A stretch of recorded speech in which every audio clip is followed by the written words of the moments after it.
મોંમાં ઓગળી જાય એવા ખૂબ જ ટેસ્ટી પેંડા આજે આપણે ઘરે બનાવીને તૈયાર કરીશું અને એ પણ ચોખાના લોટમાંથી બનાવીને તૈયાર કરીશું. કોઈપણ પ્રકારના મિલ્ક પાવડર કે માવાનો ઉપયોગ કર્યા વગર કે કોઈપણ ડ્રાયફ્રૂટ્સનો ઉપયોગ કર્યા વગર આપણે આ પેંડા બનાવીને તૈયાર કરીશું. તો ફ્રેન્ડ્સ, બહુ જ ટેસ્ટી બને છે. તમે જરૂરથી બનાવીને ટ્રાય કરો.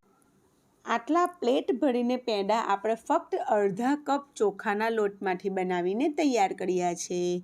તો ફ્રેન્ડ્સ, હજુ સુધી ચેનલને સબસ્ક્રાઈબ ના કરી હોય તો જરૂરથી સબસ્ક્રાઈબ કરી લેજો. ચાલો બનાવવાનું શરૂ કરીએ. અહીં એક કઢાઈ લીધેલી છે. એમાં ફક્ત અડધા કપ જેટલો મેં ચોખાનો લોટ લીધેલો છે.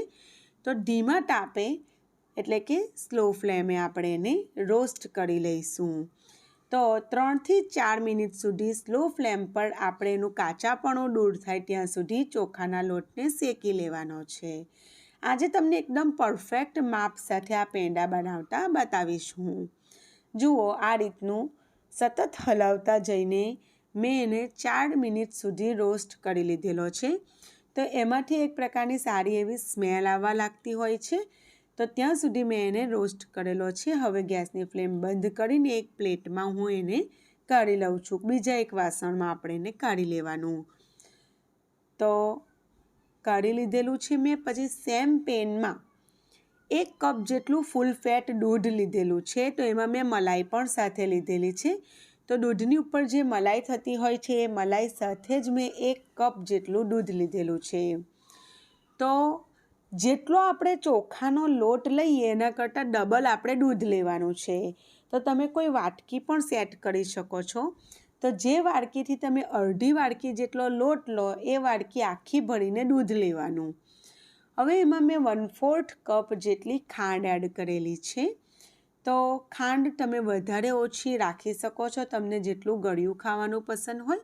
પણ 1/4 કપ જેટલી ખાંડ ઇનફ છે અને એકદમ મસ્ત પ્રોપર મીઠું થયેલું હતું.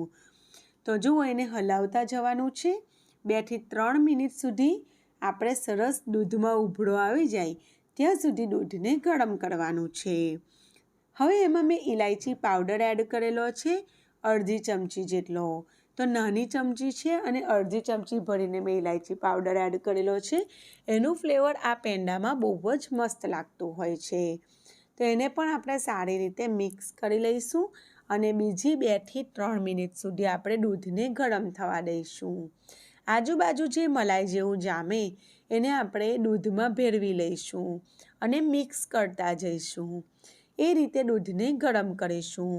તો ફ્રેન્ડ્સ, આ મીઠાઈ ફક્ત 5 થી 7 જ મિનિટમાં બનીને તૈયાર થઈ જશે. બહુ જ સરળ છે અને સુપર ટેસ્ટી બને છે. તો જુઓ, દૂધ સારું એવું ગરમ થઈ ગયું છે ને ગેસની ફ્લેમ એકદમ મીડિયમ કરી દીધેલી છે મેં. અને આ રીતે વચ્ચે વચ્ચે હું એને હલાવતી ગઈ છું. તો બસ એક વખત ઉભળો આવી જાય પછી આપણે એને આ રીતે હલાવતા જઈને થોડી વાર થવા દેવાનું. અને પછી આપણે એમાં જે ચોખાનો લોટ આપણે રોસ્ટ કરીને રાખેલો છે એ થોડો થોડો કરીને આ રીતે એડ કરતા જઈ અને મિક્સ કરી લેવાનું. તો બિલકુલ ગાંઠા ન રહેવા જોઈએ, એટલે દૂધ પ્રોપર ગરમ હોવું જોઈએ. ઠંડા દૂધમાં જો તમે નાખી દેશો તો ગાંઠા પડી જશે. આ રીતે આપણે એને મિક્સ કરી લેવાનું છે. ગેસની ફ્લેમ મેં બિલકુલ સ્લો કરી દીધેલી છે. હવે એમાં 1 ચમચી જેવું મેં દેશી ઘી યુઝ કરેલું છે. તો 1 ચમચીથી પણ થોડુંક ઓછું ઘી નાખેલું છે. એનાથી સરસ શાઇનિંગ પણ મારશે અને બહુ સારો એવો ટેસ્ટ પણ લાગશે. તો જો એકદમ સરસ પ્રોપર મેં એને મિક્સ કરી લીધેલું છે ને તમે જોઈ શકો છો કોઈ પણ પ્રકારના માવા કે મિલ્ક પાવડર વગર એકદમ ક્રીમી એવું આપણું બેટર તૈયાર છે. એને એક પ્લેટમાં મેં કાઢી લીધેલું છે. હવે હાથને પણ મેં ઘીથી ગ્રીસ કરી લઈશ અને પછી આપણે એને પેંડાનો શેપ આપી દઈશું. ફ્રેન્ડ્સ, તમે આ મીઠાઈને કોઈ પણ શેપ આપી શકો. સિલિન્ડર આકારનો શેપ આપી શકો. આ રીતે જનરલી રાઉન્ડ શેપના પેંડા મળતા હોય છે. તો મેં એ શેપ આપેલો છે. તમે તમારી પસંદનો આપી શકો. હવે જુઓ, આ રીતે મેં એને પેંડાનો શેપ આપી અને ડેસિકેટેડ કોકોનટ કોઈ પણ તમને કરિયાણાની શોપ પર ઇઝીલી મળી જશે.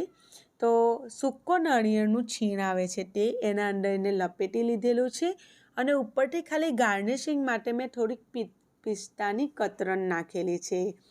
તો તમે એની જગ્યા પર કોઈ પણ વસ્તુથી ગાર્નિશ કરી શકો છો અથવા એને આમ પણ તમે રાખશો તો પણ ટેસ્ટ બહુ જ સરસ લાગતો હોય છે.